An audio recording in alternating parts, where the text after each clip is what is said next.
আজ আমরা গ্যাসের প্রসারণ অর্থাৎ তাপের ঘটনাসমূহের গ্যাসের প্রসারণ এই বিষয়ে আলোচনা করব। এই গ্যাসের প্রসারণ বিষয়ে আলোচনা করতে গিয়ে আমরা কিছু বাস্তব ঘটনা দেখব।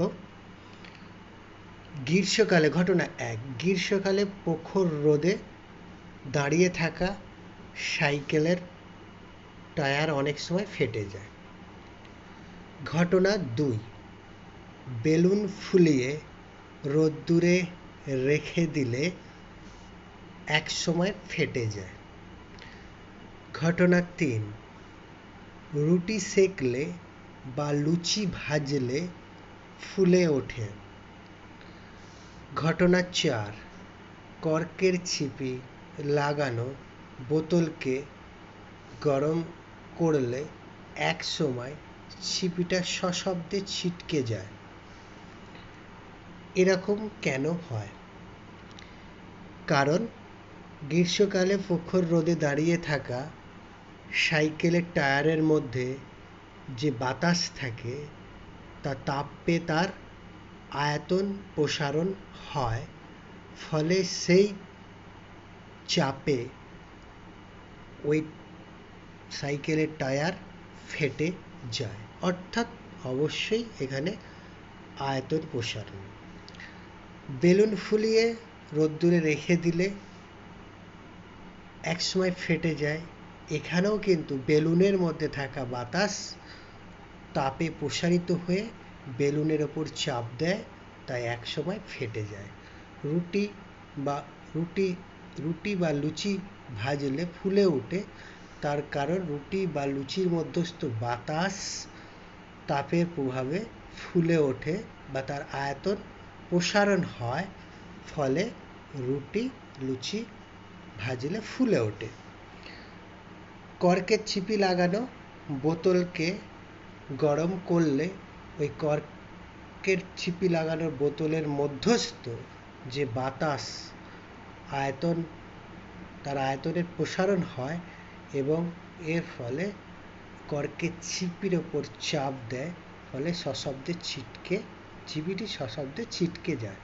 অর্থাৎ উপরোক্ত ঘটনাগুলি থেকে আমরা দেখলাম যে তাপে গ্যাসের আয়তন প্রসারণ হয়।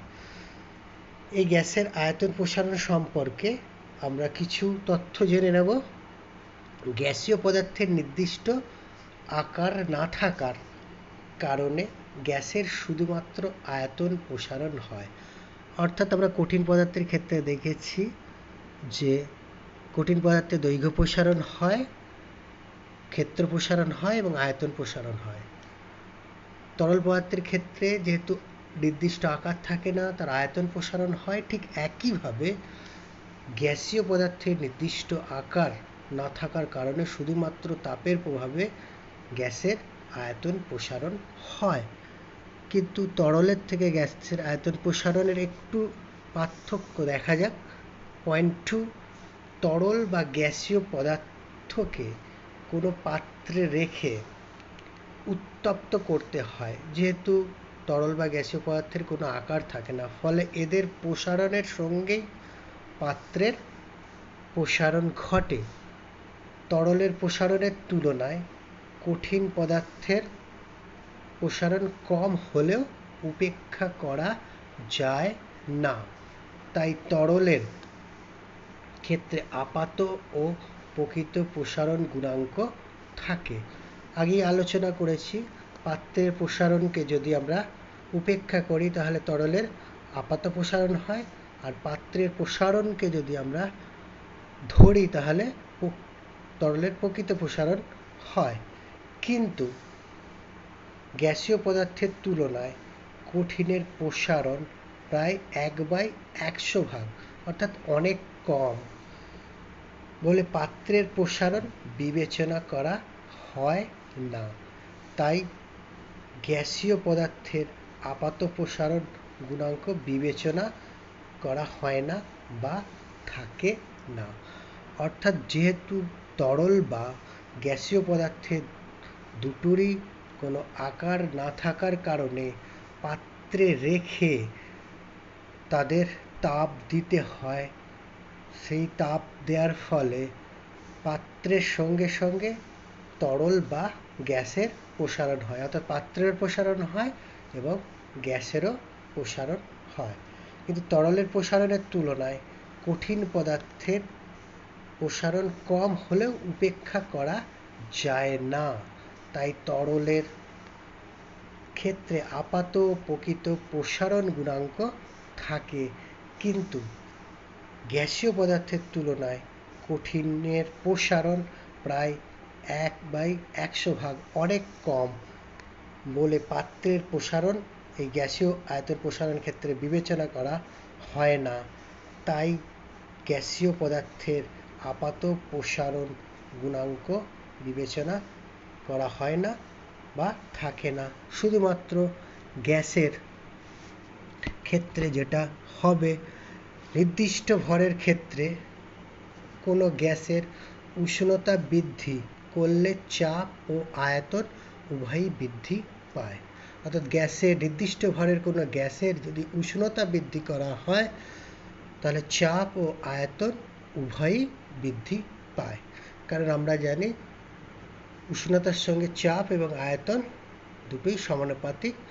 উষ্ণতা বাড়ালে চাপ ও আয়তন উভয়ই বৃদ্ধি পায়। তাই আমরা 4 নম্বর পয়েন্টে, তাই গ্যাসের ক্ষেত্রে স্থির চাপে গ্যাসের আয়তন প্রসারণ গুণাঙ্ক বিবেচনা করা হয়। অর্থাৎ গ্যাসের ক্ষেত্রে অবশ্যই স্থির চাপে, অর্থাৎ নির্দিষ্ট ভরের কোনো গ্যাসের স্থির চাপে তার আয়তন প্রসারণ বিবেচনা করা হয়। অর্থাৎ গ্যাসের ক্ষেত্রে অবশ্যই স্থির চাপে কথাটা ইউজ করা হয়। 5 নম্বর পয়েন্টে, গ্যাসের স্থির চাপে আয়তন প্রসারণ গুণাঙ্ক নির্ণয়ের সময় প্রাথমিক উষ্ণতা অবশ্যই 0 ডিগ্রি সেন্টিগ্রেড হতে হবে।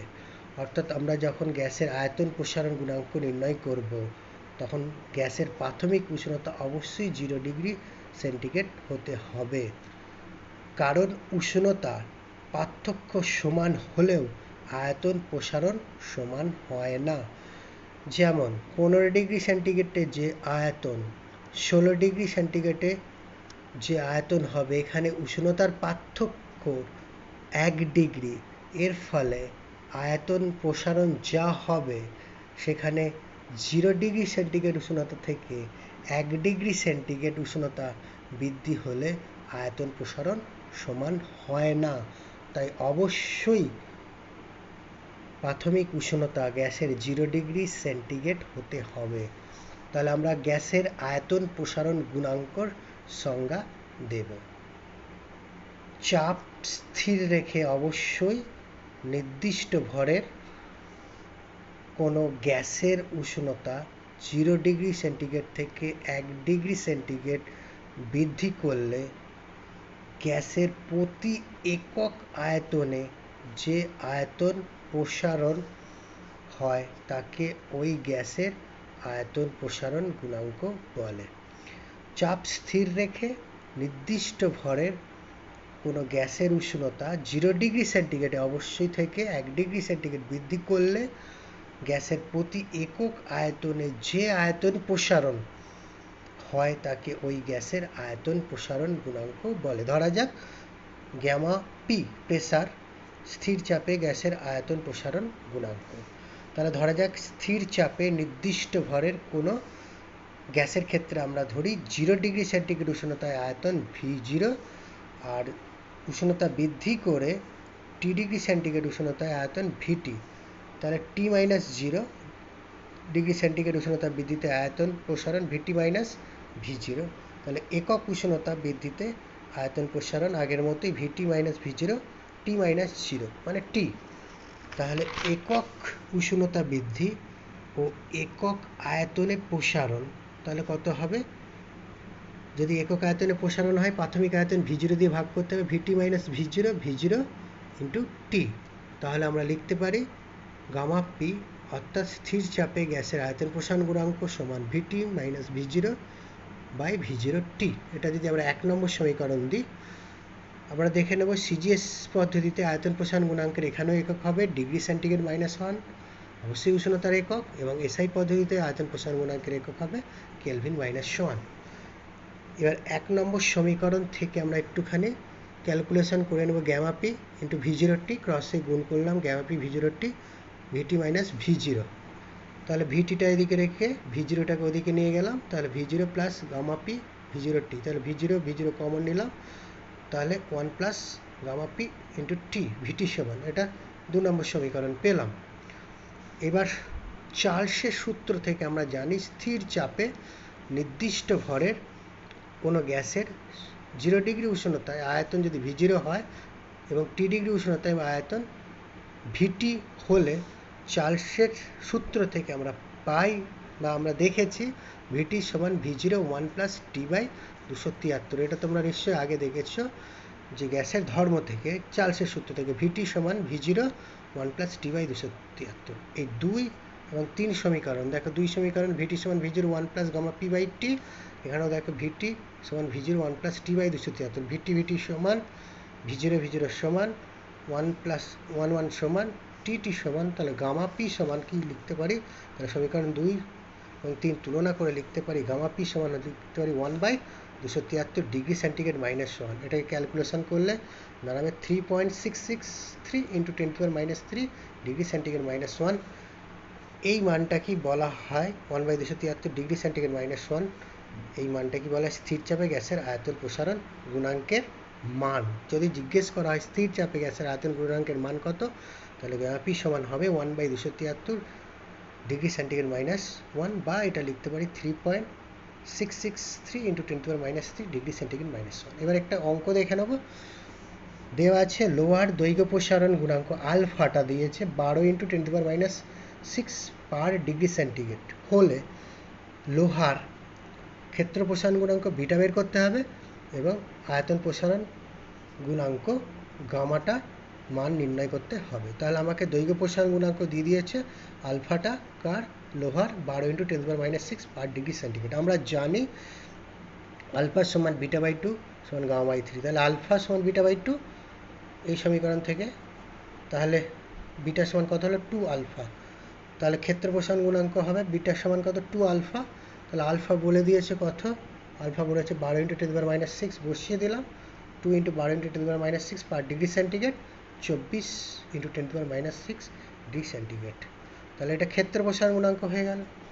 আর যদি আমরা এখান থেকে আমরা আলফা সমান গামা বাই 3, তাহলে আলফা সমান গামা বাই 3, গামা সমান 3 আলফা সমান, তাহলে আয়তন প্রসারণ গুণাঙ্ক সমান গামা সমান 3 আলফা, তাহলে আলফা বলে দিয়েছে 12 ইন্টু 10⁻6, তাহলে 12 ইন্টু 10⁻6 পার ডিগ্রি সেন্টিগ্রেড 3 বললাম 36 10⁻6 পার ডিগ্রি সেন্টিগ্রেড।